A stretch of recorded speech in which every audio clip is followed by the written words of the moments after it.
الحمد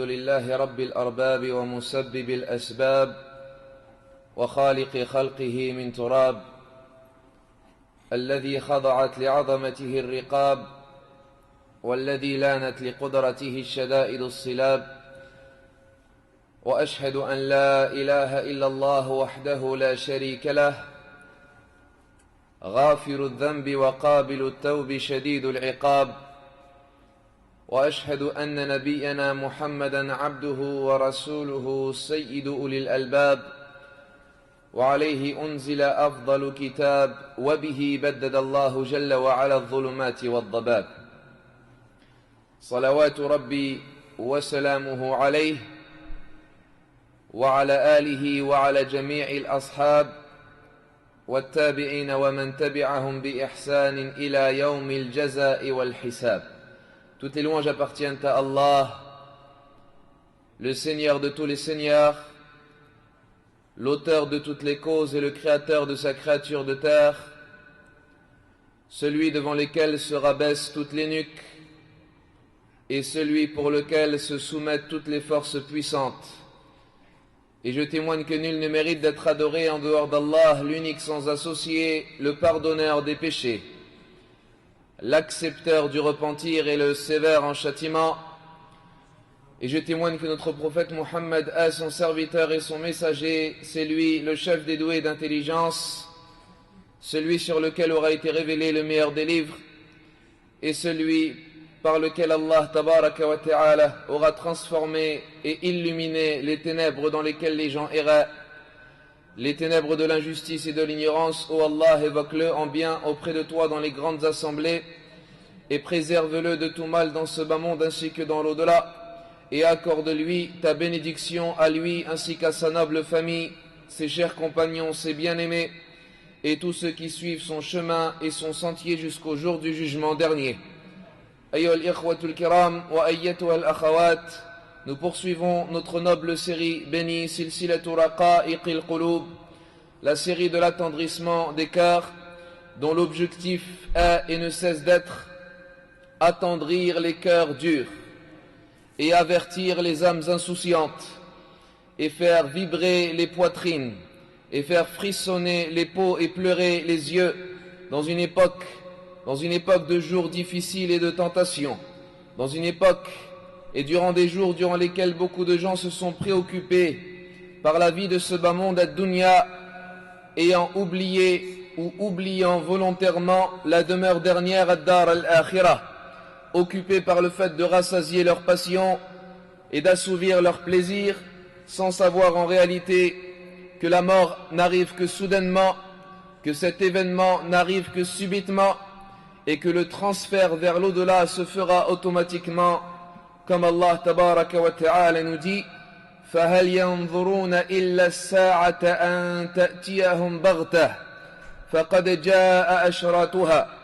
Attendent-ils que l'heure ne leur vienne soudainement, alors que certes ces signes sont déjà arrivés? Beaucoup de gens ont malheureusement plongé dans la vie matérielle de ce bas monde ad-dunya.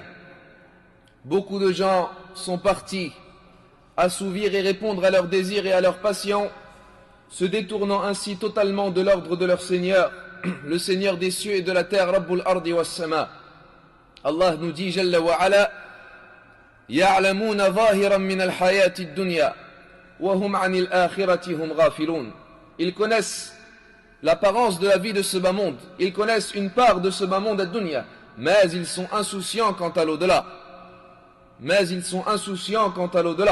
أَوَلَمْ يَتَفَكَّرُوا فِي أَنفُسِهِمْ مَا خَلَقَ اللَّهُ السَّمَاوَاتِ وَالْأَرْضَ وَمَا بَيْنَهُمَا إِلَّا بِالْحَقِّ وَأَجَلٍ مُّسَمًّى وَإِنَّ كَثِيرًا مِّنَ النَّاسِ بِلِقَاءِ رَبِّهِمْ لَكَافِرُونَ. Ne vont-ils pas réfléchir quant à eux-mêmes? Allah n'a créé les cieux et la terre et ce qu'il y a entre eux que pour de la vérité et vers un terme fixé, mais certes la plupart des gens sont mécréants en la rencontre de leur Seigneur. Ont certes oublié beaucoup de gens à la rencontre d'Allah Jalla wa Ala, et beaucoup d'entre eux ont renié cela. Innahum yarawnahu ba'ida إنهم يرونه بعيدا ونراه قريبا. Certes, ils la voient lointaine, mais nous la voyons proche. Et Allah tabaraka wa ta'ala nous dit également Bismillahir Rahmanir Rahim اقترب للناس حسابهم وهم في غفلة معرضون ما يأتيهم من ذكر من ربهم محدث إلا استمعوه وهم يلعبون لاهية قلوبهم. Certes, le jugement des gens, certes leur jugement s'est rapproché alors qu'ils sont plongés dans une insouciance, totalement détournée. Ne leur vient un rappel de la part de leur Seigneur sans qu'ils ne l'écoutent alors qu'ils sont distraits. Leur cœur est insouciant, leur cœur est distrait. Le jugement s'est rapproché, ayyul ahbab, et le terme est proche, et les gens sont insouciants. Quels pauvres gens les gens de ce bas monde, dit Wallah. Pauvres sont-ils ceux qui se sont montrés insouciants quant à la réalité pour laquelle Allah les a créés. Ils sont pauvres ceux qui ont oublié l'objectif pour lequel Allah Jalla wa Ala les a mis présents sur cette terre.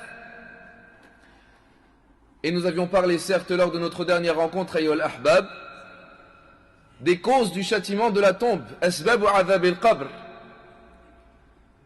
Mais nous n'avions pas terminé le sujet quant aux causes de châtiment de la tombe, ou bien plus précisément, et nous désirons terminer cela, est-ce que le châtiment de la tombe est une chose qui sera perpétuelle jusqu'au jour de la résurrection, ou bien elle se terminera avant que ne vienne le jour de la résurrection? Certains savants ont dit que cela dépend du péché qui aura été commis par le serviteur et qui lui aura causé le châtiment de la tombe.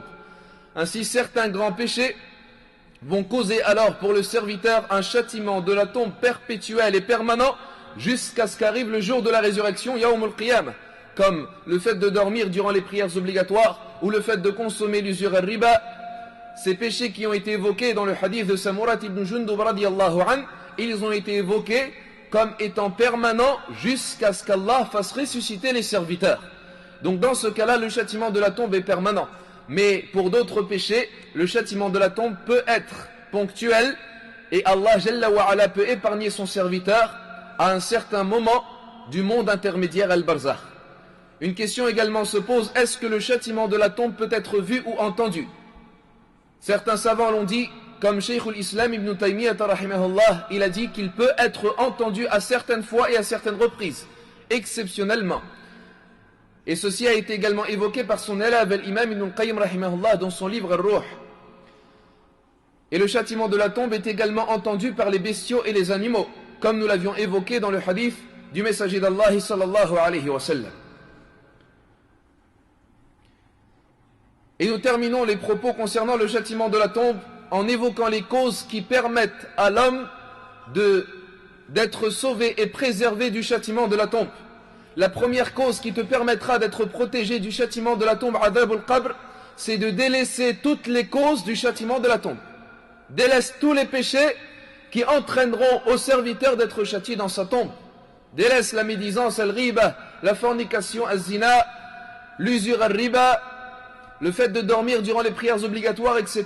Délaisse toutes les causes qui auront été évoquées comme étant des causes du châtiment de la tombe que nous avons évoquées lors de la dernière rencontre, afin d'être préservé de ce châtiment. Deuxièmement également, comme nous l'avions dit, la concrétisation de la croyance en Allah Jalla wa Ala. La concrétisation de la croyance en Allah Tabaraka wa Ta'ala. Allah nous dit Yuthabbitullah alladhina amanu. Allah raffermira, Allah aidera, Allah appuiera qui? Alladhina amanu, ceux qui ont véritablement cru. Bil qawli thabit fil hayati dunya, par la parole ferme dans la vie de ce bas monde, c'est-à-dire durant l'agonie de la mort. Wa fil akhirah, c'est-à-dire dans la tombe, dans l'au-delà. Également parmi ce qui permettra de préserver le serviteur dans sa tombe, s'il meurt martyr fi sabilillah, car le martyr est préservé du trouble et de la tentation de la tombe. Également ce qui sauve le serviteur du châtiment de la tombe, le fait de réciter chaque nuit Surat al-Mulk, comme ceci a été rapporté par le messager d'Allah sallallahu alayhi wa sallam, dans un hadith rapporté et recueilli dans Silsilatu Sahiha, un hadith selon Abdullah ibn Mas'ud radiyallahu anhu. Le messager d'Allah sallallahu alayhi wa sallam dit Suratul Mulk sauve celui qui l'aura récité du châtiment de la tombe. Et c'est pour cela qu'elle est appelée Al-Munjiyah, celle qui sauvera. c'est-à-dire celle qui sauvera le serviteur du châtiment de la tombe. Et dans une autre version également, le prophète sallallahu alayhi wa sallam nous dit 30 versets défendront celui qui les aura récités jusqu'à ce qu'ils le feront entrer au paradis. Et ces 30 versets sont les 30 versets de Surat al-Mulk. Parmi également ce qui préservera le serviteur dans sa tombe, le fait de multiplier les invocations ad-du'a et d'insister et de supplier Allah Jalla wa Ala de le protéger du châtiment de la tombe, comme ceci a été légiféré par le messager d'Allah sallallahu alayhi wa sallam lorsqu'il dit dans un hadith selon Abi Hurayrata radiyallahu anhu, il dit sallallahu alayhi wa sallam, lorsque l'un d'entre vous termine at-tashahhud al-akhir, de la prière as-salah, qu'il demande protection auprès d'Allah contre 4 choses, et l'invocation vous la connaissez certes, Allahumma inni a'udhu bika min adhabi jahannam wa min adhabi al-qabr wa min fitnati al-mahya'i wal-mamat wa min fitnati al-masih ad-dajjal. Donc ici ceci a été légiféré de demander à Allah tabaraka wa ta'ala refuge auprès de lui contre les 4 choses et parmi elles le châtiment de la tombe, adhab al-qabr. Ayyuha al-ikhwatul kiram, alors que nous avons parlé des causes du châtiment de la tombe et des actions qui permettent aux serviteurs d'être préservés de ce châtiment et de cette tentation, nous rappelons que lorsque les tombes se refermeront sur leurs habitants,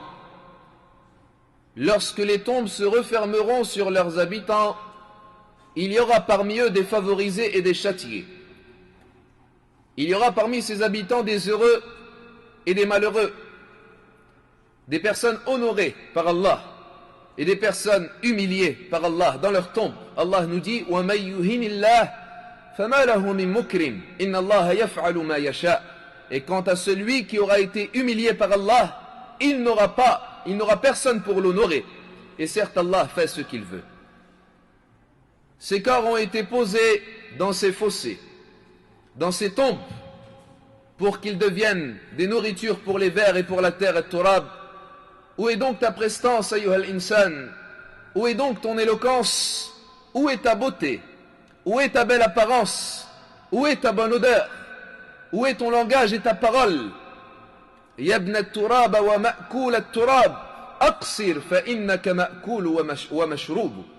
Ô toi, le fils de la terre, et ô toi celui qui sera mangé par la terre et turab, sache certes que tu n'es que manger et boisson, c'est-à-dire que tu seras mangé par les vers et par la terre et turab. Les corps seront décomposés, les corps seront déchiquetés et mangés dans leur tombe al-qubur. Et quant aux âmes, an-nufus, comme l'on a évoqué cela précédemment, parmi elles des âmes favorisées et parmi elles des âmes châtiées en fonction de leurs efforts qu'elles ont effectués dans la vie de ce bas monde ad-dunya. Et même les tombes elles-mêmes, même les tombes al-qubur, elles, se décomposent et disparaissent. C'est pour cela que ceux que vous apercevez dans les cimetières et dans les tombes, regarde les cimetières et imagine-toi et réalise toutes les tombes qui ont été établies, tous les morts qui ont été enterrés depuis que Adam alayhi salatu wassalam a été créé jusqu'à ce jour. Imagine-toi tous les gens qui ont été enterrés, qui sont morts depuis des milliers d'années, parmi eux des châtiés jusqu'à ce jour, et parmi eux des favorisés jusqu'à ce jour. Quant aux favorisés, il a été rapporté que ce moment, c'est-à-dire cette durée qu'il y a entre sa mort et le jour de la résurrection, le monde intermédiaire, lui apparaîtra pour celui qui reçoit les délices et qui est comblé par les faveurs dans sa tombe, lui sera semblable et similaire à une durée entre 2 prières, uniquement. Car il demandera à Allah tabaraka wa ta'ala l'arrivée du jugement as-sa'a et l'arrivée de l'heure de la résurrection. Quant au châtié, celui qui aura été châtié dans sa tombe, il ressentira cette durée et cet intervalle de temps comme il est réellement. Comme il est réellement, wal'iyadu billah. Après avoir évoqué les causes du châtiment de la tombe, ayyuhal ikhwatul kiram, et les causes pour en être préservés, nous avions parlé dans une série précédente, la série des étapes vers la demeure dernière, des signes de la fin du monde, des signes de l'heure, alamatus sa'a, qu'ils soient petits ou grands. Mais nous avions dit en introduction de cette série, raqa'iqul qulub, l'attendrissement des cœurs, qui diffère de la série étapes vers la demeure dernière, que nous ne parlerons pas de 2 choses dans cette série, les règles funéraires et les signes petits et grands de l'heure as-sa'a. C'est pour cela qu'après avoir évoqué la tombe et ses délices et ses supplices et ses châtiments, nous commençons dès maintenant, ayyuhal ikhwa wa ayyatuhal akhawat, les propos concernant l'au-delà al-akhirah. L'au-delà al-akhirah. Après avoir parlé de la tombe, nous commençons nos paroles aujourd'hui quant au jour de la résurrection, Yawm al-Qiyamah. Ce grand jour, ce jour immense, ce jour difficile et effrayant, ce jour dont le tourment est grand et l'affliction est lourde, ce jour dont les noms se sont multipliés, dont les appellations se sont trouvées être nombreuses, dont les descriptions également sont multiples et diverses, et dont l'arrivée s'est approchée. Et dont l'arrivée s'est approchée. Car certes, le jour de la résurrection, Yawm al-Qiyamah, est un jour dont les noms sont multiples, et se sont trouvés être nombreux dans le livre d'Allah Azza wa Jal. Et ses descriptions également sont nombreuses. Pourquoi cela? Car son affaire est immense. Car son affaire est immense, et son tourment est énorme. Et c'est comme cela que l'a dit l'imam al-Qurtubi rahimahullah, car il a dit c'est comme cela la langue des Arabes al-Arab. Lorsque les Arabes parlent, la chose, lorsque son affaire est importante et lorsque son tourment est immense, les Arabes lui donnent un grand nombre de noms. Les Arabes l'appellent par un grand nombre d'appellations. Ne vois-tu pas l'épée as-Sayf? Ces noms en arabe ont atteint le nombre de 500. Ne vois-tu pas également le cheval al-Faras? Ces noms également sont nombreux. Pourquoi cela? Car c'est une chose importante chez les gens. Et bien de même, Yawm al-Qiyamah, le jour de la résurrection, ces noms se sont multipliés. Jusqu'à ce que dise Al-Hafid ibn Kathir rahimahullah, les noms du jour de la résurrection ont atteint dans le livre d'Allah tabaraka wa ta'ala le nombre de 80. Le jour de la résurrection a 80 noms différents. 80 noms pour le jour de la résurrection, Yawm al-Qiyamah. Pourquoi? Pour son tourment terrible, et pour le fait qu'il soit immense, et pour son affliction et sa terreur, et pour son danger. Allah Jalla wa Ala a multiplié le rappel de ce jour, et les noms de ce jour dans son livre sacré. Innahu Yawm al-Qiyamah. C'est le jour de la résurrection. Et il a été nommé ainsi pour 3 raisons. Il a été nommé ainsi pour 3 raisons, car c'est le jour où les gens se tiendront debout devant leur Seigneur, le jour de la résurrection. Allah tabaraka wa ta'ala nous dit: Ala yadhunnu ulaika annahum mab'uthun li yawmin 'azim. Ne pense-t-il pas que ceux-là, ils seront un jour ressuscités lors d'un jour immense? Yawma yaqumu an-nasu li rabbil 'alamin. Le jour où les gens se tiendront debout devant le Seigneur de l'univers. Et il a été nommé ainsi, jour de la résurrection, c'est-à-dire jour où les gens seront debout, ou bien jour où se dresseront également les témoignages al-ashhad, car c'est le jour où les témoignages se dresseront et seront ainsi dévoilés et seront exprimés et auront lieu. Allah nous dit: Inna lanansuru rusulana walladhina amanu fil hayati ad-dunya wa yawma yaqumu al-ashhad.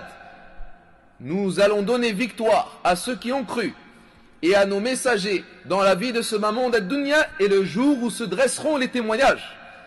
Et le jour de la résurrection a été nommé également ainsi, car c'est le jour où se dresseront les balances avec justice.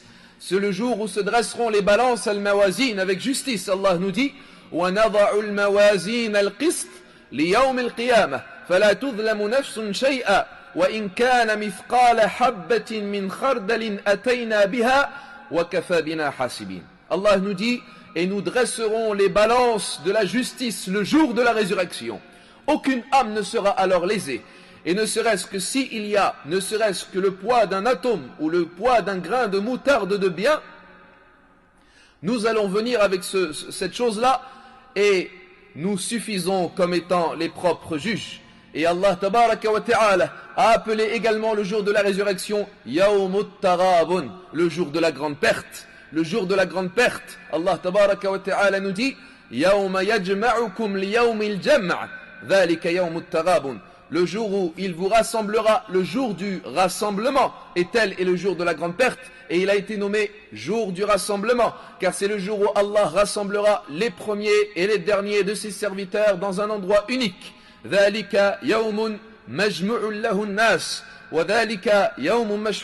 C'est un jour où les gens seront tous rassemblés, et c'est un jour témoigné.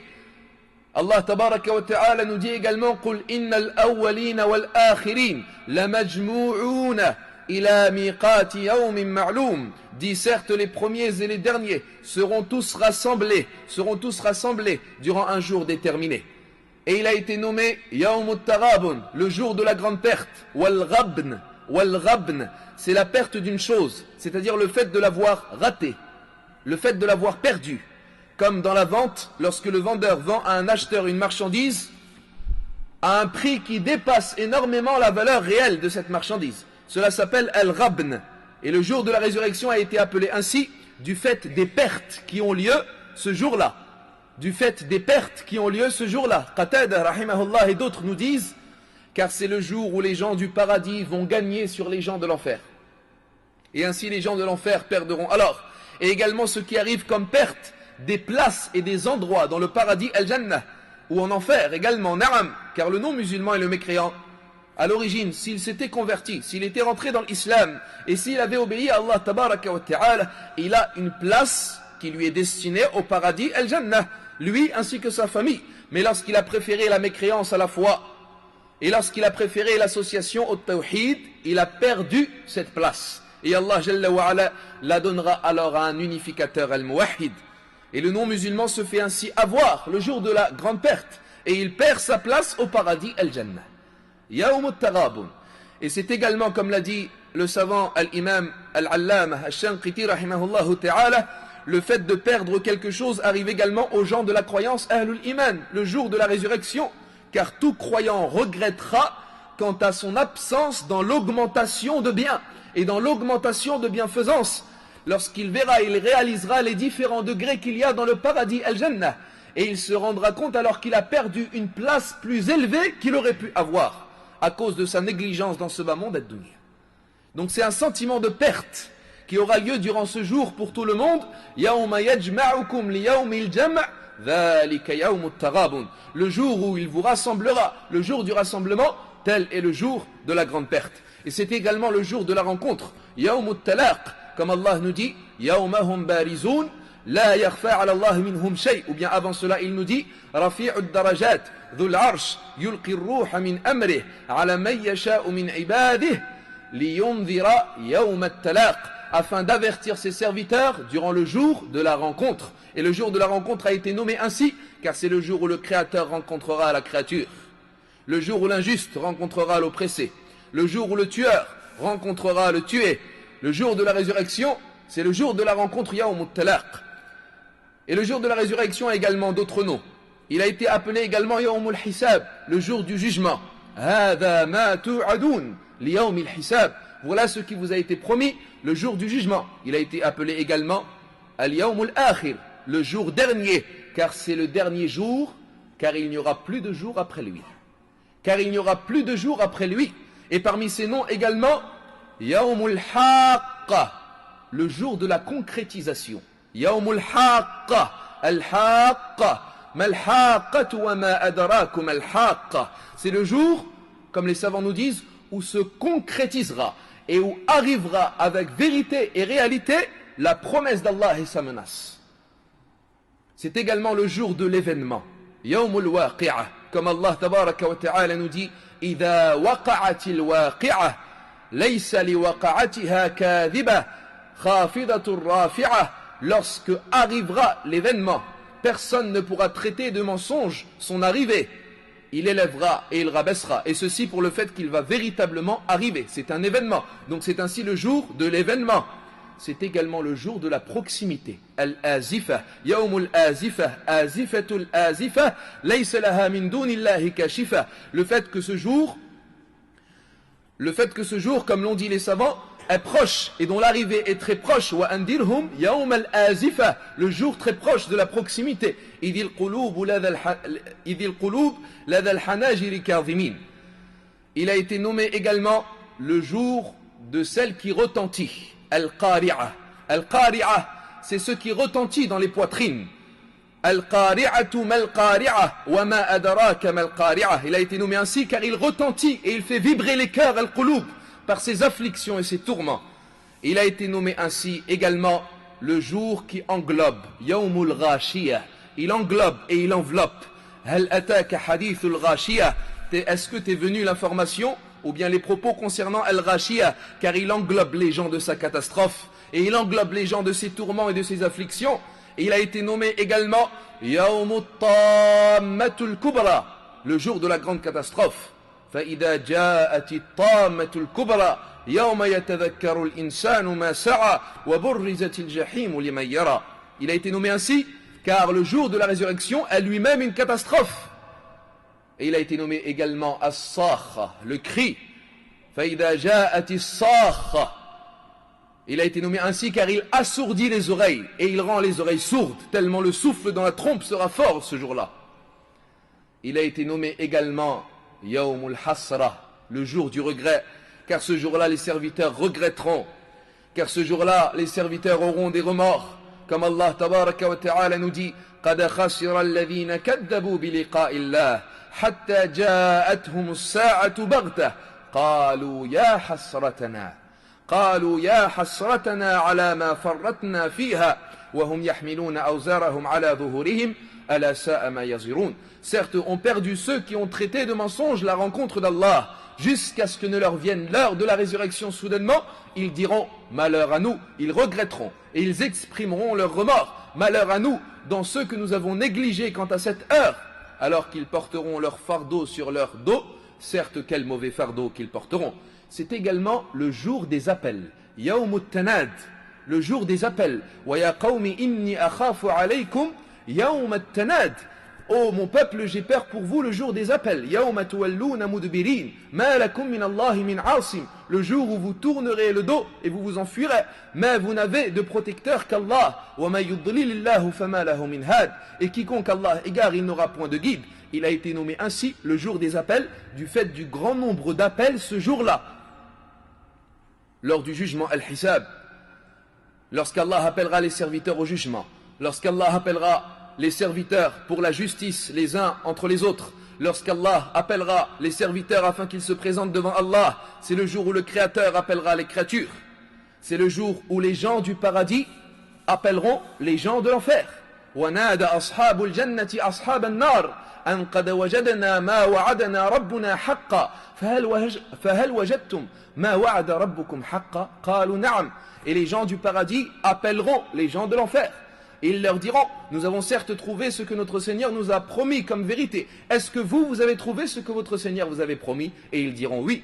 C'est le jour également où les gens de l'A'raf, ceux dont les bonnes actions seront semblables aux mauvaises actions, les gens de l'A'raf appelleront les gens du paradis. Et les gens de l'A'raf appelleront des gens qu'ils reconnaîtront par leurs attributs et leurs caractéristiques. C'est le jour également où les gens de l'enfer appelleront les gens du paradis. وَنَادَ أَصْحَابُ النَّارِ أَصْحَابَ الْجَنَّةِ أَنْ أَفِيضُوا عَلَيْنَا مِنَ الْمَاءِ أَوْ مِمَّا رَزَقَكُمُ اللَّهُ قَالُوا إِنَّ اللَّهَ حَرَّمَهُمَا عَلَى الْكَافِرِينَ. Et les gens de l'enfer appelleront les gens du paradis. Oh, vous les gens du paradis, déversez-nous de l'eau ou bien de ceux qu'Allah vous a accordés comme subsistance. Mais les gens du paradis leur diront, certes Allah a interdit ces choses-là, ô mécréants. Et c'est également le jour de la séparation, Yawmul Fasl. Le jour de la séparation, il a été nommé ainsi du fait de la séparation du jugement entre les serviteurs. Lors du jugement, les serviteurs seront séparés. Également car on séparera le croyant du mécréant et le bon du pervers. Et également l'enfant de son parent et la mère de son enfant. Allah séparera entre toutes les âmes lorsque la religion et la croyance est différente. Même si c'est entre deux âmes ou deux individus entre lesquels il y avait un lien de parenté ou de proximité dans la vie de ce bas monde ad-dunya. Et c'est également le jour de la menace. Yawmul Wa'id, wa nufikha fi s-sur, dhalika Yawmul Wa'id. Et l'on soufflera dans le clairon, tel est le jour de la menace, car Allah a menacé ses serviteurs par l'arrivée de ce jour. C'est également le jour de l'éternité. Yawmul Khulud, udkhuluha bi salam, dhalika Yawmul Khulud. Entrez-y avec paix, c'est-à-dire dans le paradis. Tel sera le jour de l'éternité, car c'est le jour où les gens du paradis demeureront éternellement au paradis Al-Jannah, et les gens de l'enfer seront éternellement en enfer An-Nar. Et c'est également le jour de la sortie, Yawmul Khuruj, le jour de la sortie, Yawmul Khuruj, Yawma yasma'una as-sayhata bil-haqq, le jour où ils entendront la secousse par vérité, ou le cri par vérité, tel est le jour de la sortie. ذَلِكَ يَوْمُ الْخُرُوجِ. Et c'est le jour qui a été appelé ainsi le jour de la sortie, car c'est le jour où sortiront les gens de leur tombe pour se présenter et se tenir debout devant leur Seigneur. C'est également le jour de l'exode. Le jour de l'exode, Yawm al-Hashr. Le jour où les gens partiront et se dirigeront et se déplaceront vers la terre du rassemblement, Ardul Mahshar. Le jour où Allah rassemblera toutes les créatures. Ainsi, les noms du jour de la résurrection se sont multipliés. Tous ces noms sont présents dans le livre d'Allah Tabaraka wa Ta'ala.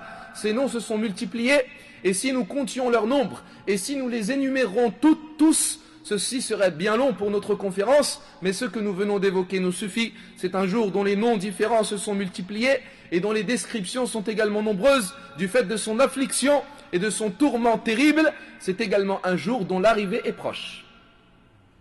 C'est également un jour dont l'arrivée est proche. Et Wallah, son arrivée est proche. Le jour de la résurrection s'est rapproché, ayyuhal ahbab. Et ceci a été prouvé par le livre d'Allah, Al-Qur'an, et la sunnah authentique du messager d'Allah, alayhi salatu wassalam. Allah nous dit, يَسْأَلُكَ النَّاسُ عَنِ السَّاعَةِ قُلْ إِنَّمَا عِلْمُهَا عِنْدَ اللَّهِ وَمَا يُدْرِيكَ لَعَلَّ السَّاعَةَ تَكُونَ قَرِيبًا. Allah nous dit, et les gens t'interrogent quant à l'heure. Dis, certes la science de cette heure n'est qu'auprès d'Allah, mais tu ne sais pas, certes son arrivée est peut-être proche. Et Allah tabaraka wa ta'ala nous dit également, Bismillahir Rahmanir Rahim, Iqtarabatis sa'atu wa nshaqqa al-qamar. L'heure s'est certes approchée lorsque la lune s'est fracturée, s'est divisée, et ceci a eu lieu à l'époque du prophète sallallahu alayhi wa sallam, ce qui prouve de la proximité de l'heure, car cet événement a déjà eu lieu. Et Allah nous dit également, certes le jugement des gens, c'est-à-dire le jour de la résurrection, le jugement des gens s'est rapproché alors qu'ils sont plongés dans une insouciance détournée. Et Allah nous dit également, certes eux ils le voient loin, mais nous le voyons proche. L'heure à son arrivée proche, mais ne connaît son arrivée personne excepté Allah Jalla wa Ala.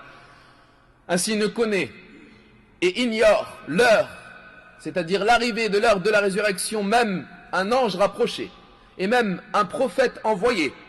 Les anges rapprochés ne connaissent pas quand est-ce que l'heure se lèvera, et ne savent pas quand est-ce que se lèvera l'heure, les prophètes ni les messagers, al-anbiya ou al-mursaloun, ni ceux qui portent le trône parmi les anges, al-malaïka, ni Jibril, ni Mikaïl, ni Israfil, ni le reste des anges, ni les prophètes al-anbiya, ni les messagers al-mursaloun, ne connaît son arrivée qu'Allah, Jalla wa Ala, qu'Allah, tabaraka wa ta'ala. Et le prophète sallallahu alayhi wa sallam, lorsqu'il a été questionné quant à son heure, Allah lui révéla alors le verset, Yas'aluka an-nasu 'ani as-sa'a. Les gens t'interrogent quant à l'heure. Qul innama ilmuha 'inda Allah. Dis, certes la science n'est qu'auprès d'Allah. Wa ma yudrika la'alla as-sa'ata takuna qariba.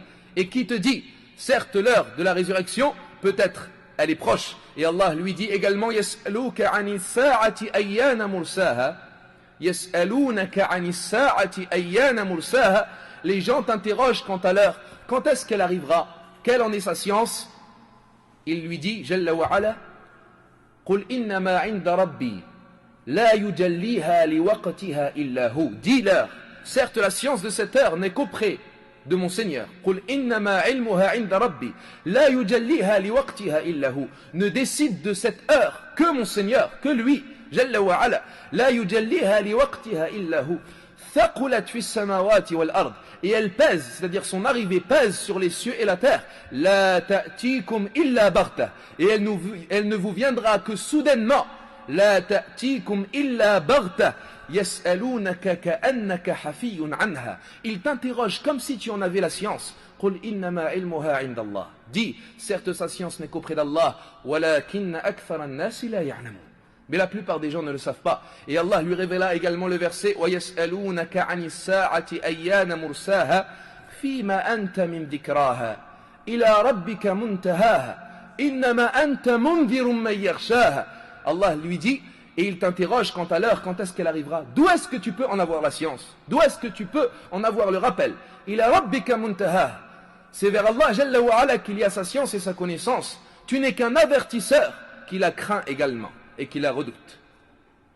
Al-Imam Muslim nous rapporte dans le hadith de Omar, le hadith Tawil, hadith Jibril alayhi salatu wassalam, lorsque Jibril est parti questionner le messager d'Allah sallallahu alayhi wa sallam, et il lui dit dans ce hadith, Ya Muhammad, wa mata as-sa'a, et quand est-ce qu'arrivera l'heure?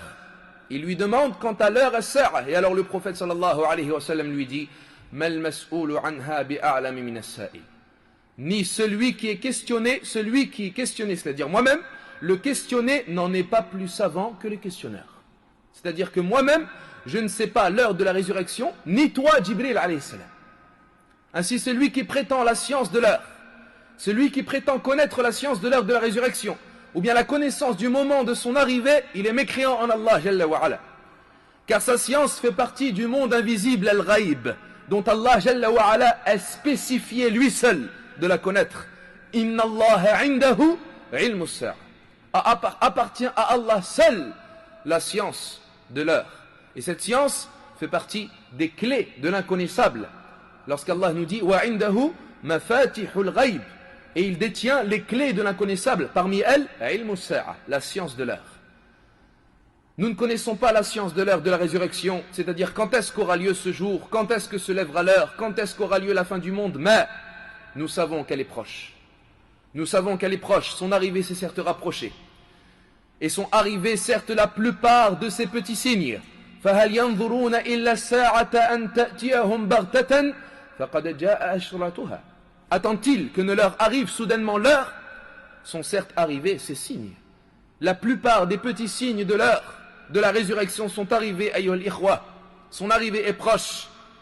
Et ceci est justifié par les preuves que nous venons d'évoquer, et également par des textes authentiques de la Sunnah du messager d'Allah sallallahu alayhi wa sallam. Comme ceci a été authentifié selon le messager d'Allah sallallahu alayhi wa sallam, dans ce qui a été rapporté par l'imam al-Hakim dans son recueil al-Mustadrak, et authentifié par Sheikh al-Albani, un hadith selon Abdullah ibn Mas'ud radiyallahu anhu. Le messager d'Allah sallallahu alayhi wa sallam dit, l'heure s'est certes approchée. Iqtarabatis sa'a, l'heure s'est certes approchée, et les gens ne cessent de s'attacher de plus en plus à ce bas monde et dunya. Et ils ne cessent de s'éloigner de plus en plus d'Allah Azza wa Jal. L'heure s'est certes rapprochée, et les gens ne cessent de s'attacher de plus en plus à ce bas monde et dunya. Et les gens ne cessent de s'éloigner d'Allah Jalla wa ala. Wal-Bukhari, rahimahullah, nous rapporte également un hadith dans son recueil, selon Sahl ibn Sa'd radiyallahu anhu. Le messager d'Allah alayhi salatu wa salam a dit, j'ai certes été envoyé moi et l'heure comme ses deux doigts. J'ai certes été envoyé moi et l'heure comme ses deux doigts. Et il montra ses deux doigts du fait de la proximité de ses doigts. Et dans le recueil de l'imam al-Bukhari également, le prophète sallallahu alayhi wa sallam a dit, votre terme par rapport aux communautés passées est-elle entre l'asr et le coucher du soleil? Est-elle entre l'asr et le coucher du soleil? Et ce hadith montre que ce qui a eu lieu auparavant est bien plus long que ce qui reste à vivre, que ce qui reste comme vie. Donc ce qui reste de ce bas monde n'est que peu. Et wallah, écoutez ce hadith, rapporté par l'imam Ahmad dans son recueil, dont la chaîne de transmission a été jugée bonne par Al-Hafid ibn Hajar. Le messager d'Allah sallallahu alayhi wa sallam nous dit, j'ai été envoyé moi et l'heure ensemble, nous avons été envoyés ensemble, moi, alayhi salatu wa sallam, et l'heure as-sa'a, jusqu'à ce qu'elle a failli me devancer. Jusqu'à ce qu'elle a failli me devancer, c'est-à-dire arriver avant moi, tellement elle est proche. Et depuis quand a-t-il été envoyé, alayhi salatu wa sallam, et depuis quand est-il mort, sallallahu alayhi wa sallam? J'ai été envoyé moi et l'heure ensemble jusqu'à ce qu'elle a failli arriver avant moi. Son arrivée est proche, wallah. Son heure s'est rapprochée. Mais est-ce que cela a instauré et ancré la crainte dans nos cœurs? Et est-ce que cela a éveillé nos âmes insouciantes? Et est-ce que cela a suscité une préparation pour nous à la rencontre d'Allah Jalla wa ala? Sauf ceux qu'Allah a comblés par sa miséricorde, wallah. L'arrivée de l'heure as-sa'a s'est rapprochée. Et sont apparus la plupart de ces signes. Et a certes informé as-sadiqul masduq alladhi la yantiqu anil hawa. Le véridique dans ses propos, celui qui ne prononce rien sous l'effet de la passion, il a informé que cette heure et que ce jour ne se lèvera que sur les mécréants en Allah. L'heure de la résurrection ne se lèvera que sur les pires des créatures, les gens qui ont mécru et associé à Allah tabaraka wa ta'ala. C'est-à-dire que l'heure ne se lèvera pas sur les gens de la croyance al-iman. L'heure ne se lèvera pas sur les unificateurs al-muwahhidin, sur les croyants al-mu'minin. Elle ne se lèvera que sur les mécréants, renieurs, corrupteurs, athées. Et ceci est prouvé par plusieurs preuves. Al-Imam Muslim nous rapporte un hadith. Selon Abdullah ibn Mas'ud radiyallahu anhu, le messager d'Allah sallallahu alayhi wa sallam a dit: l'heure ne se lèvera que sur les pires des gens. L'heure ne se lèvera que sur le pire des gens. Et dans une autre version rapportée par Muslim selon Anas, le messager d'Allah sallallahu alayhi wa sallam dit: l'heure ne se lèvera que lorsque l'on ne dira plus sur terre Allah, Allah. L'heure ne se lèvera que lorsque l'on ne dira plus sur terre Allah, Allah. L'évocation d'Allah sera interrompue, sera absente de la terre al-ard. Où seront les musulmans ce jour-là? Où seront les croyants al-mu'minin? Où seront les unificateurs? Ils sont morts. Ils auront été tués. Ils auront rendu leur âme à Allah Jalla wa Ala. Allah les aura fait mourir. Et la preuve, ce qui a été rapporté par l'imam Muslim dans son recueil dans le chapitre des troubles et des signes de l'heure as-sa'a, dans un hadith selon Abdullah ibn Amr ibn al-As radiyallahu anhu. Et c'est un long hadith dans lequel le prophète sallallahu alayhi wa sallam, lorsqu'il a évoqué la fin et la mort d'Al-Masih ad-Dajjal par la main de Isa ibn Maryam alayhi salatu wa salam, il nous dit sallallahu alayhi wa sallam: les gens demeureront après lui, c'est-à-dire après le Masih ad-Dajjal, les gens demeureront après lui 7 années. Il n'y aura, durant ces années, entre deux individus, aucune hostilité. Aucune hostilité, aucune haine, aucune dispute. Puis Allah Jalla wa Ala enverra un vent frais venant de Cham, venant de la Syrie-Palestine. Venant de Cham, ce vent ne laissera pas d'homme possédant dans son cœur le poids d'un atome de bien ou de foi sans qu'il ne le fasse mourir. Ce vent frais venant de Cham ne laissera pas un homme possédant dans son cœur le poids d'un atome de bien ou de foi sans qu'il ne le fasse mourir, jusqu'à ce que l'un d'entre vous, s'il était rentré dans le fin fond d'une montagne, le vent y serait rentré pour le faire mourir. Ainsi les gens de Tawhid et les gens de la croyance al-Iman mourront par la cause de ce vent frais provenant de Cham, ce vent qu'Allah enverra provenant de la Syrie-Palestine. Et lorsque mourront les musulmans al-muslimoun, les gens qui auront de la croyance dans leur cœur, le prophète sallallahu alayhi wa sallam a dit: ne restera alors que les pires des créatures.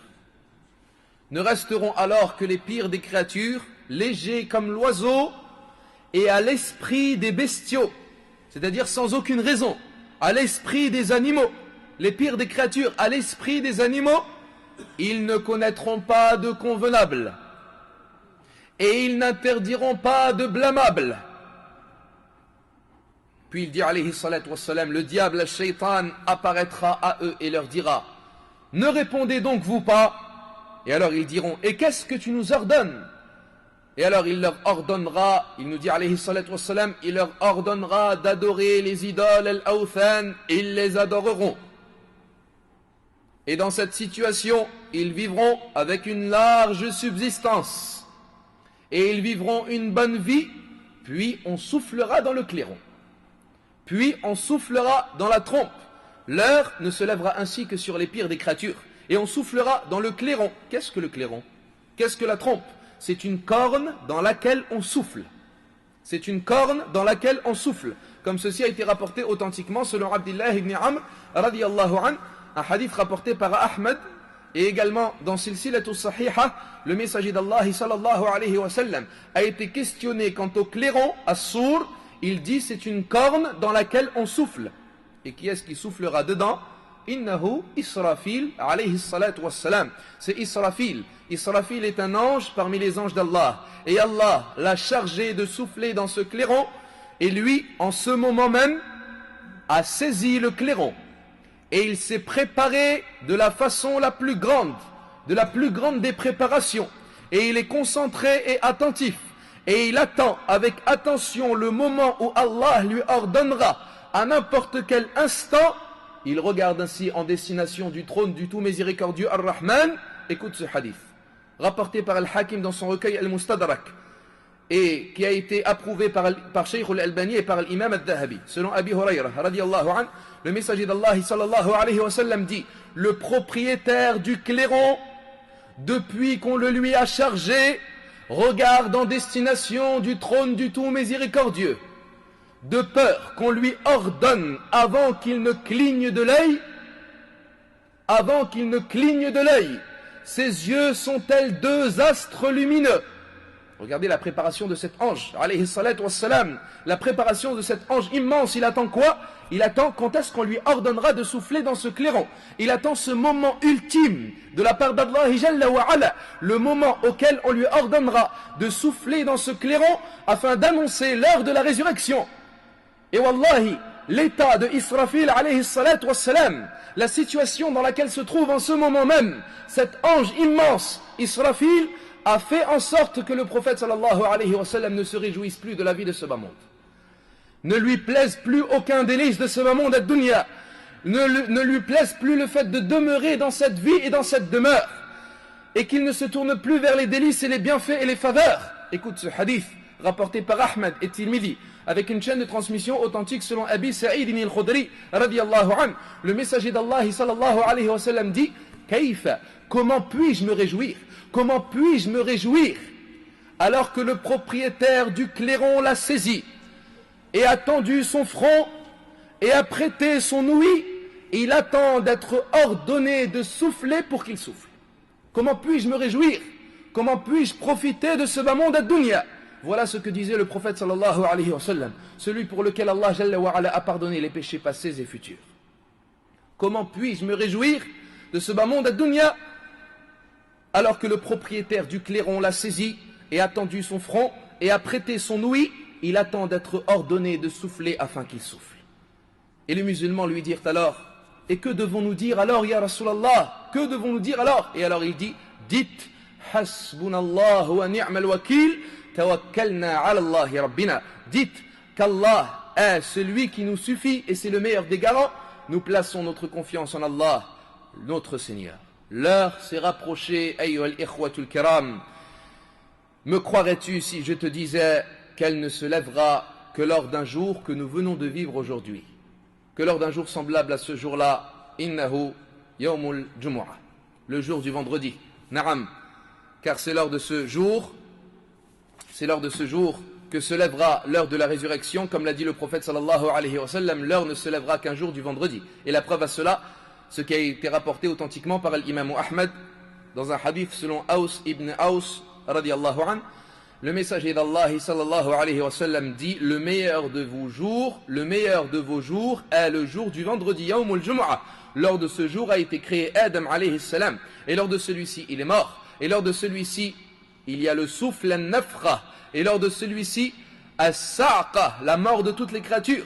Multipliez ainsi lors de ce jour vos prières sur moi, car certes vos prières me sont présentées, et certes Allah a interdit à la terre de manger le corps des prophètes al-anbiya. Allahumma salli wa sallim wa zid wa barik alayh.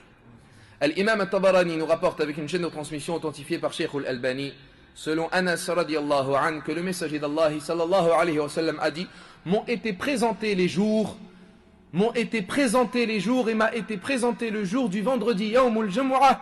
J'ai vu alors et j'ai aperçu ce jour tel un miroir blanc. J'ai vu et j'ai aperçu ce jour tel un miroir blanc avec à son milieu un point noir. Je dis alors: et quel est ce point noir? Que représente-t-il? Et alors on me dit: il représente l'heure as-sa'a. Il représente l'heure as-sa'a. Et wallahi, même les animaux, sans aucune raison, et les bestiaux ont peur de l'arrivée de chaque vendredi, comme si on leur avait inspiré que l'heure se lèverait un vendredi. La preuve à cela est rapportée par l'imam Ahmad dans son Musnad et par l'imam Malik dans son Muwatta, avec une chaîne de transmission authentique selon Abi Hurayra radiyallahu anhu. Le messager d'Allah sallallahu alayhi wa sallam nous dit: le meilleur jour lors duquel se lève le soleil, c'est le jour du vendredi. Lors de celui-ci a été créé Adam. Et lors de celui-ci, il est descendu du paradis al-Jannah. Et lors de ce jour, on a accepté de la part d'Allah son repentir. Et lors de ce jour, il est mort. Et lors de ce jour se lèvera l'heure. Et lors de ce jour se lèvera l'heure, et il n'y a pas une bête sur la surface de la terre sans qu'elle ne soit rabaissée et effrayée jusqu'à ce que se lève le soleil, de peur que ne se lève l'heure lors du jour du vendredi. Et puis il dit alayhi salatu wassalam: et lors de celui-ci il y a une heure un musulman serviteur n'y invoque en prière en demandant à Allah une chose lors de cette heure sans qu'Allah ne la lui accorde. Et c'est l'heure inconnue de la part des serviteurs al-ibad durant le jour du vendredi al-Jumu'ah. Les bestiaux, na'am, les animaux deviennent rabaissés, humiliés, effrayés, angoissés à chaque jour du vendredi lorsqu'ils s'apprêtent à arriver jusqu'à ce que se lève le soleil Ash-Shams. Pourquoi? Car ils savent, car Allah leur a inspiré que l'heure de la résurrection se lèvera ce jour-là, durant un jour semblable. Et le prophète sallallahu alayhi wa sallam nous a informé de tout cela avec détail, alayhi salatu wa sallam. Et il a également informé que lorsque l'heure se lèvera et que l'on soufflera dans le clairon, cette heure n'arrivera que soudainement. Cette heure n'arrivera que soudainement, comme l'a dit Allah Jalla wa ala, la ta'tikum illa barta. Elle ne vous arrivera que soudainement, sans information préalable, sans avertissement. Et il a été rapporté authentiquement que le prophète alayhi salatu wassalam a même informé dans quelle situation seront les hommes lorsque l'heure arrivera. Et il informa, à titre d'exemple, l'homme qui entendra pour la première fois l'heure de la résurrection et le souffle dans le clairon as-sour, c'est un homme qui sera occupé en train de s'occuper de son chameau. C'est-à-dire qu'il ne se doutera même pas de l'arrivée d'un événement terrible ou d'un événement important. Il sera occupé par ses affaires personnelles. Ainsi, ayyuhal ikhwatul kiram, lorsque viendra le moment où Allah Jalla wa ala décrétera et ordonnera à Israfil alayhi salatu wassalam de souffler dans la trompe, lorsque Israfil alayhi salatu wassalam recevra l'ordre d'Allah Jalla wa ala de souffler dans le clairon as-sour, Israfil alayhi salatu wassalam exécutera l'ordre d'Allah Jalla wa ala et soufflera dans la trompe et dans la corne et dans le clairon as-sour, le premier souffle qui s'appelle Nafratul Faza', le souffle du sursaut et de la terreur.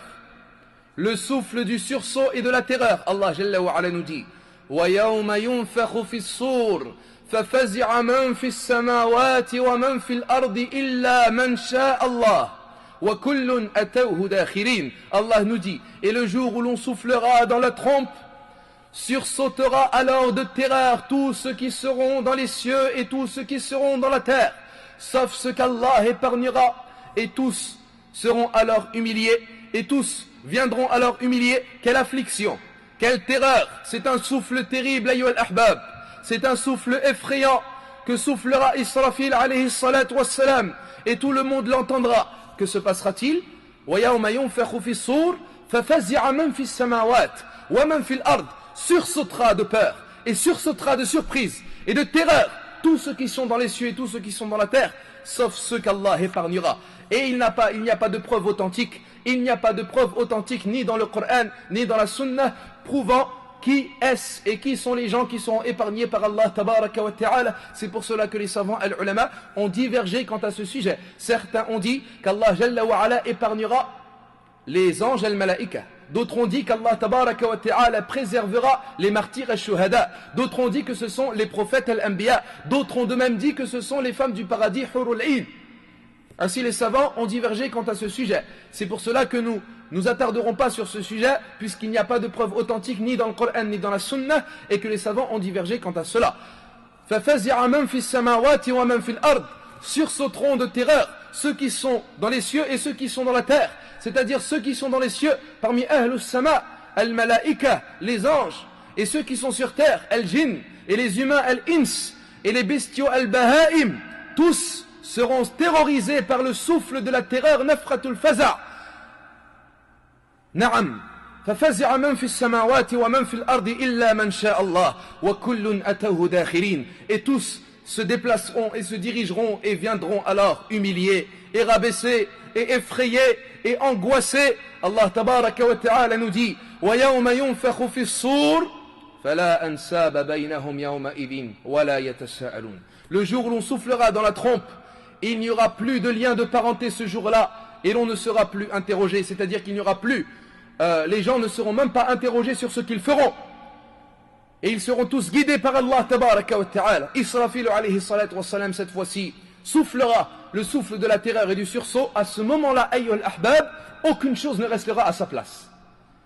Toute chose sortira de l'organisation dans laquelle elle se trouvait dans ce bas monde ad-dunya. Le ciel ne restera plus ciel, le soleil ne restera plus soleil, la terre ne demeurera plus terre, la lune se transformera en une autre chose que la lune, les étoiles ne seront plus étoiles, comme Allah tabaraka wa ta'ala nous dit, Bismillahir Rahmanir Rahim, Ya ayyuhan nas, ittaqu rabbakum, inna zalzalata as-sa'ati shay'un 'azim. Oh vous les gens, craignez votre Seigneur. Certes la secousse de l'air est une chose terrible. Yawma tarawnaha kullu murdi'atin, yawma tarawnaha tada'u kullu يوم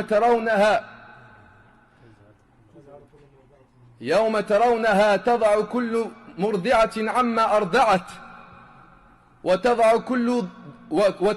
كل ذات حمل حملها وترى الناس سكارى وما هم بسكارى ولكن عذاب الله شديد. Allah tabaraka wa ta'ala nous dit, oh vous les gens, craignez votre Seigneur. Certes la secousse de l'événement, certes la secousse de l'air est une chose terrible. Le jour où toute mère abandonnera celle qu'elle allait, le jour où toute mère abandonnera celle qu'elle allait, et toute femme enceinte avortera de son embryon. Et vous verrez les gens et les hommes ivres alors qu'ils ne le sont point ivres. Et certes, le jour de cet événement est un jour terrible. Et certes, le châtiment d'Allah est un châtiment terrible. Naam, lorsque Israfil, alayhi salatu wassalam, soufflera le souffle de la terreur, nafratul faza', le premier souffle, la mère qui allaite son enfant, la mère qui allaite son nouveau-né, la mère pour laquelle cet enfant est toutes les choses de ce bas monde ad-dunya, la mère pour laquelle cet enfant est le plus cher, est le plus noble, cette mère qui a l'occupation de s'occuper de cet enfant, qui l'allaite, qui lui donne sa source de nourriture et de boisson, cette mère-là abandonnera cet enfant, elle le délaissera, elle ne se tournera même plus vers lui, elle ne s'en occupera même pas. Pourquoi? Car elle sera préoccupée, car elle sera angoissée, car elle sera affligée par quoi? Par le souffle de la terreur. Nafratul faza'. Également, la femme enceinte avortera. Naam, la ilaha illallah. La femme enceinte qui a reçu la faveur d'Allah Jalla wa Ala, cette femme enceinte qui a reçu le bienfait d'Allah Tabaraka wa Ta'ala de lui accorder cet enfant, elle ne voudra même plus de cet enfant, elle le fera tomber, elle l'avortera. Wal'iyadu billah. Wa tara an-nasa sukara. Et tu verras les gens ivres, wa ma hum bisukara. Alors qu'ils ne le seront pas. Ils n'ont pas été enivrés par une boisson alcoolisée, ils n'ont pas été enivrés par une boisson enivrante, mais ils sont ivres à cause de l'événement. Mais ils seront bourrés, ivres, naam, à cause de cet événement, à cause de cette réalité. Ils ne sauront plus ce qu'ils font, et ils ne sauront plus ce qu'ils disent, à cause de l'événement nafratul faza'. Et certes, le livre d'Allah Azza wa Jal, ayyuhal ahbab, nous a informé de ce qui arrivera et de ce qui aura lieu le jour de la résurrection. De telle sorte que l'on ne peut pas décrire de la meilleure des façons comment Allah Jalla wa Ala nous a décrit le jour de la résurrection dans son livre sacré Al-Qur'an. C'est pour cela qu'il a été rapporté par l'imam Ahmed et par l'imam Tirmidhi avec une chaîne de transmission authentique dans un hadith selon Abdullah ibn Omar radiyallahu anhu, que le messager d'Allah sallallahu alayhi wa sallam a dit: celui qui souhaite regarder le jour de la résurrection de ses propres yeux, ayyuhal ikhwa, vous voulez voir le jour de la résurrection de vos propres yeux, vous voulez voir comment est-ce que va se passer exactement le jour de la résurrection, écoutez ce que vous dit le prophète sallallahu alayhi wa sallam. Celui qui souhaite regarder, voir de ses propres yeux le jour de la résurrection, ces événements, comment est-ce qu'il va se passer, qu'il lise idha shamsu kuwirat, et qu'il lise idha sama'un shaqqat, et qu'il lise idha sama'un fatarat. Et nous lisons ces sourates, les sourates de Juz Amma, nous lisons ces sourates, nous les apprenons par cœur, nous les écoutons, mais nos cœurs ne s'attendrissent pas. Mais nos cœurs ne réagissent pas, mais nos cœurs ne s'adoucissent pas, soit à cause de la mort de ces cœurs, ou bien à cause de la maladie de ces cœurs, ou bien à cause de notre insouciance, ou bien à cause de ceux qui nous a voilés, ceux qui a voilé ces cœurs comme péché et comme désobéissance, ou bien à cause d'une faible compréhension del Coran. Eh bien écoute ce que te dit Allah Jalla wa Ala. Allah nous dit Bismillahir Rahmanir Rahim, Idha shamsu kuwirat, lorsque le soleil s'obscurcira, c'est-à-dire lorsque sa lumière disparaîtra, lorsque disparaîtront ses rayons, lorsque ce soleil deviendra tel un astre obscur et ténébreux sans aucune lumière. Idha shamsu kuwirat wa idha nujumun kadarat, et lorsque les étoiles tomberont. Naam, ces étoiles suspendues dans le ciel as-sama depuis le début de cette vie jusqu'au jour de la résurrection, et bien ces étoiles tomberont et elles chuteront, elles tomberont du ciel as-sama. Wa idha al-jibalu suyirat, et lorsque les montagnes se déplaceront et se décomposeront et se déchireront. Allah tabaraka wa ta'ala nous dit وَيَسْأَلُونَكَ عَنِ الْجِبَالِ فَقُلْ يَنْسِفُهَا رَبِّي نَسْفًا, et il t'interroge quant aux montagnes, dis certes Allah les aplatira, les fera disparaître. Naam, Allah tabaraka wa ta'ala nous dit وَسُيِّرَتِ الْجِبَالُ فَكَانَتْ سَرَابًا. Les montagnes, elles seront décomposées par Allah Jalla wa Ala, déchiquetées, transformées en quoi? En flocons de laine. En flocons de laine. De la laine déchiquetée, ces montagnes alors se déplaceront. Ces montagnes alors bougeront.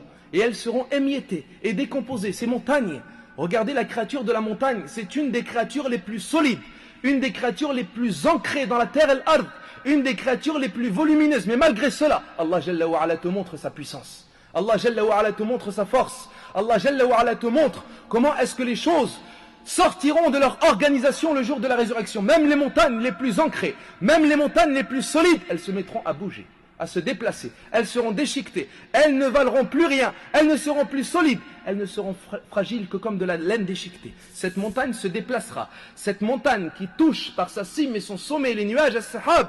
Imagine-toi, regarde lorsque tu vois dans des reportages une chaîne de montagnes. Cette grande chaîne de montagnes solides, Allah Jalla wa Ala la réduira. Après le souffle de la terreur et du sursaut, lorsque Israfil soufflera dans le clairon, Allah la réduira en de la laine déchiquetée. Si cela c'est l'état des montagnes al-Jibal, le jour de la résurrection, quand sera-t-il alors du cœur des femmes et des hommes rijal? Si cela c'est l'état des montagnes al-Jibal, le jour de la résurrection, quand sera-t-il de nos cœurs al-Qulub? Et lorsque les chamelles seront abandonnées, lorsque les chamelles seront délaissées. Les chamelles, al-Ishar, ce sont les chamelles à l'époque des Arabes, les chamelles qui étaient les plus nobles et les plus chères. Une des marchandises la plus chère auprès des Arabes al-Arab à cette époque. C'est comme si nous disions aujourd'hui la voiture la plus luxueuse.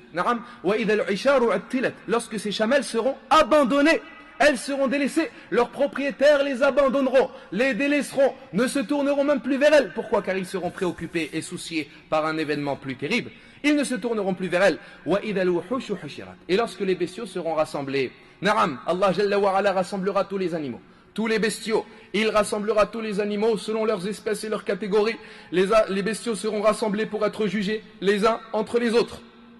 Ils seront jugés les uns entre les autres devant Allah Jalla wa Ala. وَمَا مِن دَابَّةٍ فِي الْأَرْضِ وَلَا طَائِرٍ يَطِيرُ بِجَنَاحَيْهِ إِلَّا أُمَمٌ أَمْثَالُكُمْ. Et il n'y a pas une bête sur la terre ou bien un oiseau qui vole de ses ailes sans que cela soit des communautés comme vous. مَا فَرَّتَنَا فِي الْكِتَابِ مِنْ شَيْءٍ. Nous n'avons rien oublié d'émettre dans ce livre. ثُمَّ إِلَى رَبِّهِمْ يُحْشَرُونَ. Puis ils seront rassemblés vers leur Seigneur. Ibn Abbas radiallahu anhuma nous dit, Allah Jalla wa Ala rassemblera tous les bestiaux, même les mouches. Même les mouches seront rassemblées par Allah, afin qu'Allah juge et fasse justice entre la brebis sans cornes et la brebis qui avait des cornes et qui l'a frappée dans la vie de ce bas monde à dunya sans aucun droit. وَمَا رَبُّكَ بِظَلَّامٍ لِلْعَبِيدِ. Alors à ceux qui ont oppressé les serviteurs d'Allah, qu'ils se posent des questions. وَإِذَا الْبِحَارُ سُجِّرَتْ. Et lorsque les océans seront enflammés, Naam, les océans s'allumeront. Les océans s'enflammeront. Naam, Allah Jalla wa Ala leur enverra, comme il a été rapporté par les savants, leur enverra le vent de Dabour. Le vent de Dabour qui les transformera en un feu qui s'attise. Et certes, Allah Jalla wa Ala a juré par cet océan enflammé lorsqu'il nous dit dans Surat At-Tur, wal bahri al-masjour, et par la mer enflammée. Et lorsque les âmes seront accouplées, qu'est-ce que cela veut dire? Les âmes seront accouplées, c'est-à-dire seront rassemblées couple par couple, c'est-à-dire catégorie par catégorie. Chaque âme avec son semblable, l'âme du croyant avec l'âme du croyant, et l'âme du pervers avec l'âme du pervers, et l'âme du mécréant avec celle du mécréant, et l'âme du bon avec celle du bon, et l'âme de l'injuste avec l'âme de l'injuste, et l'âme des associateurs avec les diables shayatin, et les âmes des croyants avec les âmes de Hurul Ayn. وَمَا رَبُّكَ بِظَلَّامٍ لِلْعَبِيدِ وَإِذَا الْمَوْءُودَةُ سُئِلَتْ بِأَيِّ ذَنبٍ قُتِلَتْ.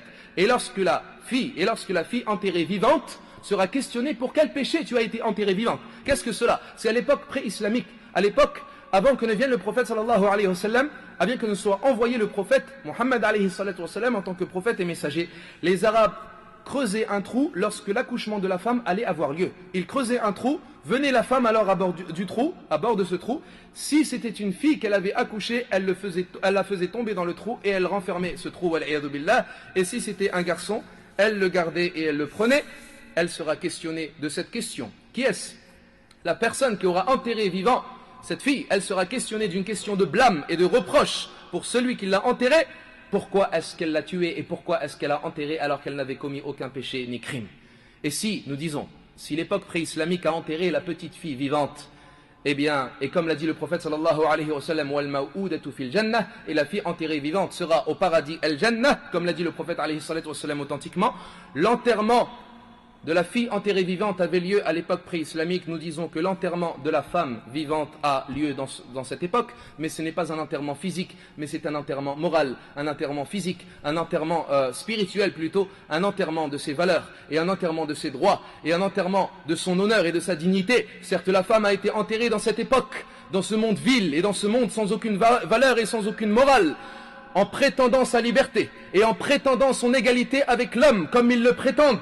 Comme ils le prétendent, nous disons, si la fille enterrée vivante de l'époque pré-islamique sera au paradis al-Jannah, la femme enterrée de cette époque, elle fera partie des gens de l'enfer. La femme enterrée dans ses valeurs morales, la femme enterrée qui n'a pas compris la véritable valeur de cette femme, elle fera partie des gens de l'enfer. Et lorsque les livres seront exposés, ces livres, ce sont les livres des actions al-a'mal, qui sont exposés et dévoilés et affichés devant les serviteurs al-ibad. Lorsque le ciel sera fissuré, se fracturera, se déchirera, et lorsque l'enfer s'attisera, c'est-à-dire que le feu augmentera en chaleur et en flamme. Qatada rahimahullah nous dit, l'a attisé, c'est-à-dire ce feu a été attisé par la colère d'Allah et par les péchés des fils de Adam. Et lorsque le paradis se rapprochera, il se rapprochera de qui? Il se rapprochera des unificateurs al-muwahhidin, des obéissants at-ta'i'in, des croyants al-mu'minin.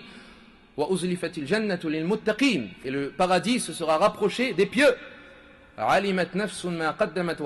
Chaque âme aura su ainsi ce qu'elle aura avancé et ce qu'elle aura commis comme erreur. Chaque âme sera ainsi ce qu'elle aura avancé. Tu te rappelleras ce jour-là, ya Abdallah. Tu te rappelleras ce jour-là, ayyuhal muslim. Tes actions et tes paroles et tous tes faits.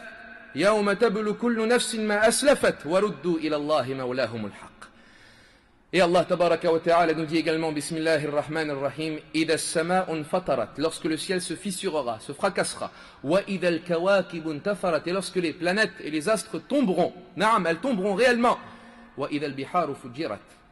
Et à titre de parenthèse, ces planètes et ces astres qui sont suspendus dans le ciel as-sama, c'est une miséricorde de la part d'Allah tabaraka wa ta'ala. À nous de remercier Allah jalla wa ala de nous les maintenir en suspension et de ne pas les faire tomber, tels des météorites sur la terre al-ard. Et lorsque les océans seront enflammés, ils deviendront des volcans, puis ils s'enflammeront. Telle est l'interprétation du verset.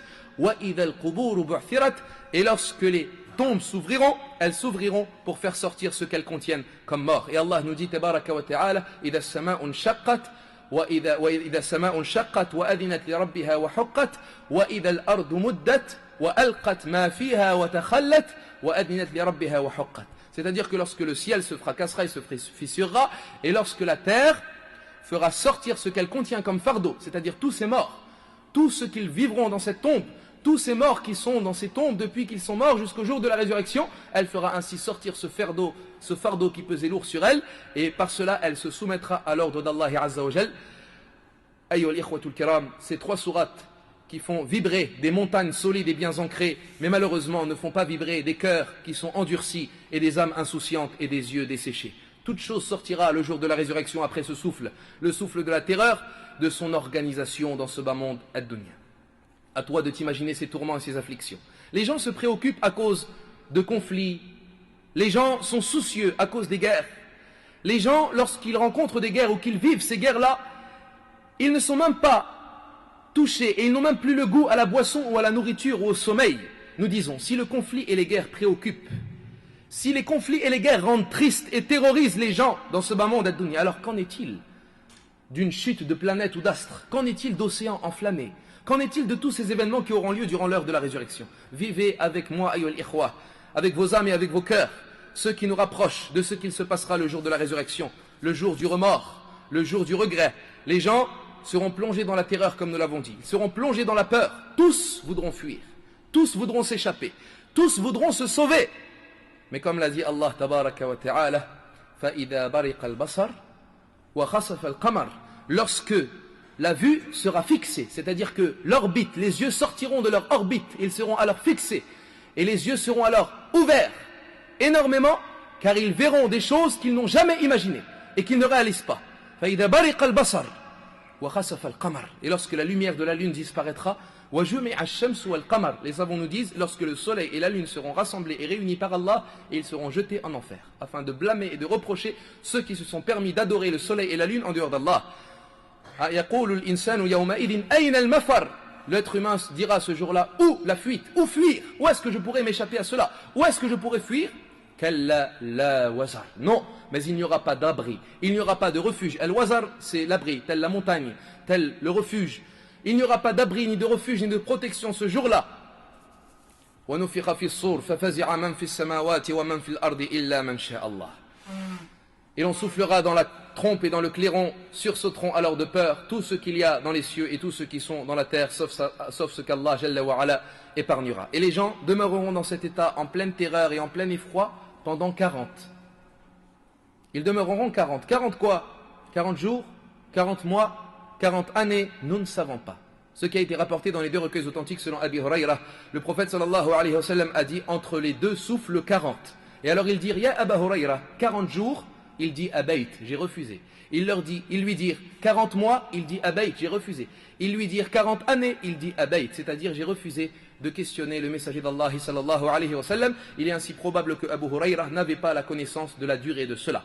Donc après ces 40 dont on ne connaît pas la réelle durée, 40 jours ou 40 mois ou 40 années, Allah Jalla wa Ala ordonnera à Israfil une deuxième fois de souffler dans le clairon nafratus sa'q, le souffle de la mort. Allah Jalla wa Ala nous dit وَنُفِخَ فِي الصُّورِ فَصَعِقَ مَنْ فِي السَّمَاوَاتِ وَمَنْ فِي الْأَرْضِ إِلَّا مَنْ شَاءَ اللَّهِ ثُمَّ نُفِخَ فِيهِ أُخْرَى فَإِذَا هُمْ قِيَامٌ يَنْظُرُونَ. Et l'on soufflera dans le clairon, mourront alors tous ceux qui sont dans les cieux et ceux qui sont dans la terre, sauf ceux qu'Allah épargnera. Puis on soufflera une autre fois, et les voilà alors debout, regardant leur Seigneur Jalla wa Ala. Les savants ont divergé quant au nombre de souffles. Quant au nombre de souffles dans le clairon, certains savants ont dit Israfil alayhi salatu wa salam soufflera à 2 reprises. Et ceci a été dit par l'imam al-Hafid ibn Hajar et par l'imam al-Qurtubi. Et d'autres savants ont dit non, il y a 3 souffles et ceci a été exprimé explicitement dans le livre d'Allah Azza wa Jal. 3 souffles, le souffle de la terreur, nafratul faza, celui dont on vient de parler, ou nafratus sa'q, le souffle de la mort, celui dont on va parler brièvement à la fin de la conférence, ou nafratu al-ba'th, et le souffle de la résurrection. Et ceci a été dit par Al-Hafid ibn Kathir, par Cheikh Islam ibn Taymiyyah, par Ibn al-Arabi et par As-Safarini rahimahumullah. وَنُفِخَ فِي الصُّورِ فَصَعِقَ مَنْ فِي السَّمَاوَاتِ وَمَنْ فِي الْأَرْضِ إِلَّا مَنْ شَاءَ اللَّهِ. Le deuxième souffle que fera Israfil alayhi salatu wa salam, à la suite de ce deuxième souffle, tous ceux qui sont présents dans les cieux et dans la terre mourront. C'est la mort al-maut. La mort. Tous ceux qui sont présents dans les cieux, as-samawat et dans la terre, al-ard, mourront, sauf ceux qu'Allah a épargnés. Qui sont ceux qu'Allah a épargnés? La même chose, on ne sait pas, et il n'y a pas de preuve authentique. Parlons de ceux qui ont été épargnés par Allah tabaraka wa ta'ala, précisément, comme l'ont dit les savants, ils ont divergé à leur sujet. Certains ont dit que c'était les anges al-malaïka, d'autres ont dit que c'était uniquement Jibril ou Mikaïl, d'autres ont dit que c'était les martyrs al-shuhada, d'autres ont dit que c'était les prophètes al-anbiya. Et il a été rapporté authentiquement que le prophète sallallahu alayhi wa sallam a dit, selon Abi Huraira radiyallahu anhu, il a dit, ne me préférez pas à Moussa alayhi salam, car les gens lorsqu'ils mourront, c'est-à-dire le jour de la résurrection, les gens lorsqu'ils mourront, il dit, je serai le premier à me réveiller, c'est-à-dire à reprendre conscience, je serai le premier à me réveiller, et voilà que j'aperçois Moussa alayhi salam à côté du trône al-Arsh. Je ne sais pas, est-ce qu'il s'est réveillé avant moi ou est-ce qu'il était parmi ceux qu'Allah a épargnés? Je ne sais pas, est-ce qu'il s'est réveillé avant moi ou est-ce qu'il fut parmi ceux qu'Allah a épargnés? Et le prophète sallallahu alayhi wa sallam dans une autre version a dit, je ne sais pas, est-ce que Moussa est mort comme le reste des gens ou bien il a été épargné par Allah, comme dans la version de Abi Sa'id al-Khudri, ou bien il a été épargné par Allah du fait qu'il se soit évanoui dans ce bas monde ad-dunya. Quand est-ce qu'il s'est évanoui dans ce bas monde ad-dunya?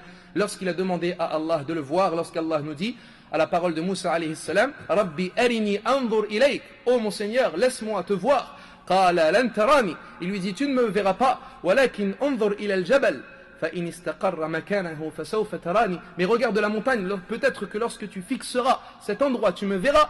Falamma tajalla rabbuhu lil jabali ja'alahu dakka, lorsque son Seigneur s'est rapproché de cette montagne, il l'a réduit en poussière, c'est-à-dire que la montagne a explosé. Wa kharra Moussa sa'iqa, et Moussa s'est évanoui.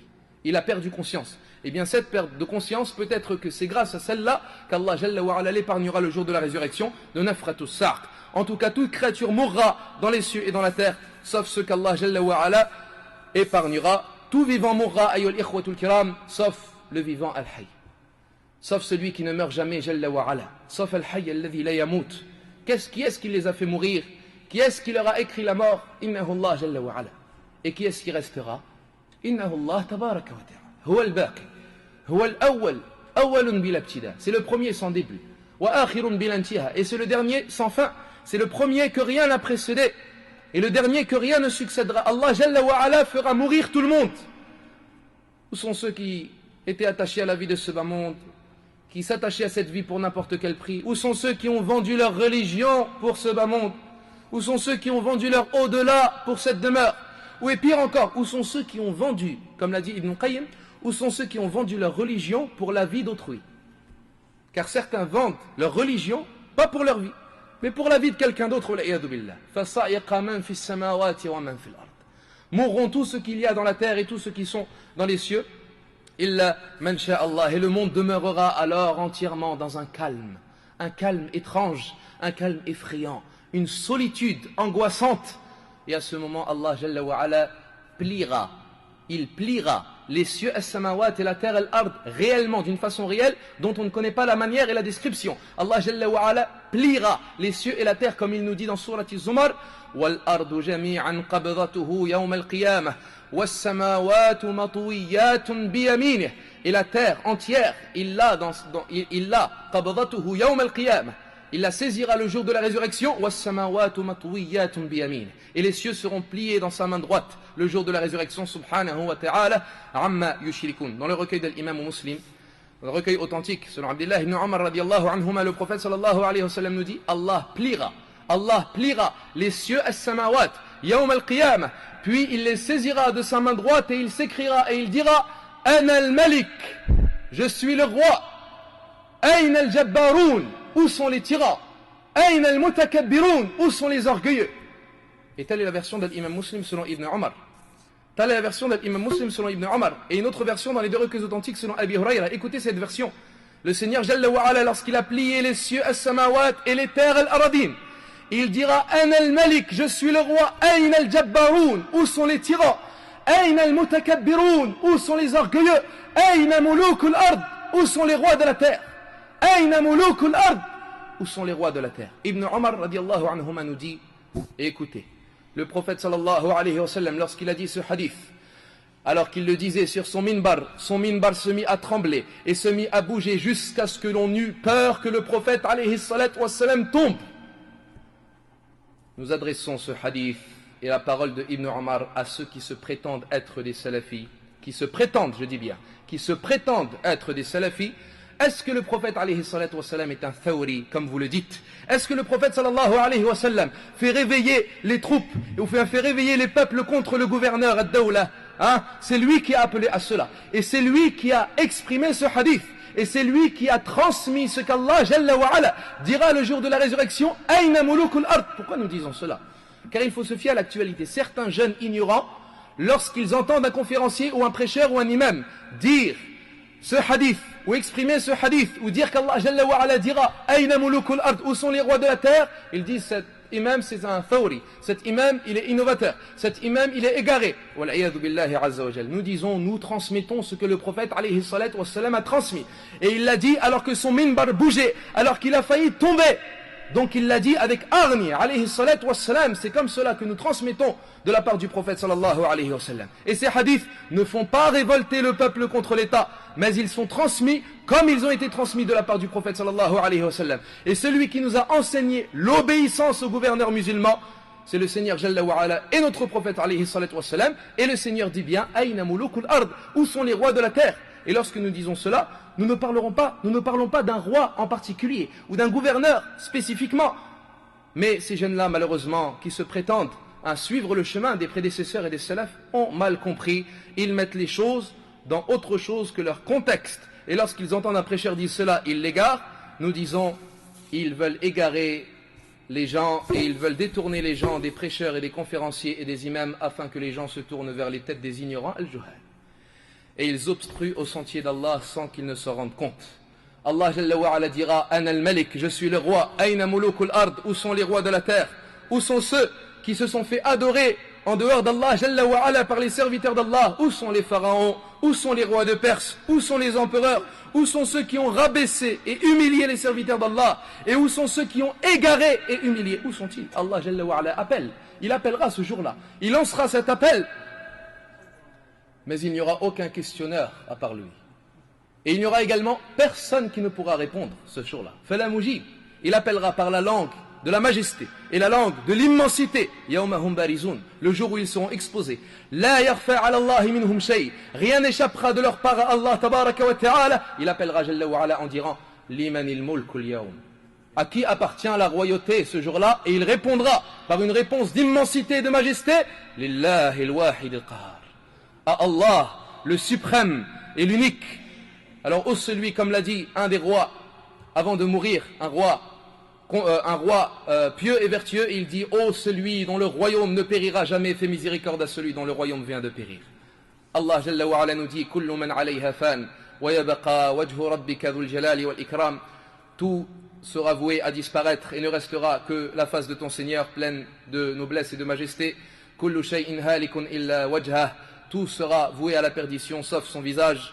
Huwa al-awwal wa huwa al-akhir wa huwa al-zahir wa huwa al-batin. C'est lui le premier et le dernier. C'est lui l'apparent et celui qui est le plus proche de ses créatures. Wa huwa bi kulli shay'in alim. Et c'est lui l'omniscient. C'est ainsi qu'Allah Jalla wa Ala a fait disparaître ses serviteurs par un seul souffle, le souffle de la mort nafratus sa'q. Rappelez-vous de ce jour, ayyuhal ikhwatul kiram. Rappelez-vous du jour de la résurrection, yawm al-qiyamah. Rappelez-vous de ce jour sur lequel Allah tabaraka wa ta'ala nous dit ma lakum min malja'in yawma idhin wa ma lakum yawma idhin min nakir. Vous n'aurez pas de fuite et de sauveteur ce jour-là. Et vous n'aurez pas ce jour-là d'abri. Préparez-vous à la rencontre d'Allah Azza wa Jal, à la rencontre d'Allah par l'accomplissement des bonnes actions. Par l'accomplissement des bonnes actions, préparez-vous à la rencontre d'Allah Jalla wa Ala, par la croyance bonne et authentique al-aqidatu sahiha, et par la foi complète al-imanul kamil, et améliorez vos actions et vos paroles. Wattaqu yawman turja'una fihi ila Allah, thumma tuwaffa kullu nafsin ma kasabat wa hum la yuzlamun. Et craignez un jour où vous reviendrez vers Allah, ce jour-là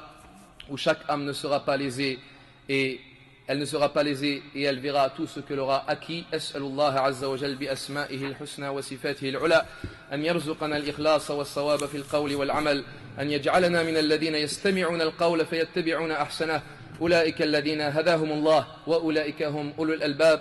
Shakarallahu hudurakum. Et je demande à Allah tabaraka wa ta'ala qu'il évoque en bien auprès de lui dans les grandes assemblées et qu'il accorde sa bénédiction et qu'il préserve de tout mal dans ce bas monde ainsi que de l'au-delà son noble messager ainsi que ses compagnons, ses bien-aimés, sa famille et tous ceux qui suivent son sentier et son chemin jusqu'au jour du jugement dernier. Et je tiens à préciser par la même occasion que toute parole véridique de cette conférence ne peut provenir que d'Allah seul, et que toute erreur ou oubli ou omission ne peut provenir que de moi ou du diable shaitan.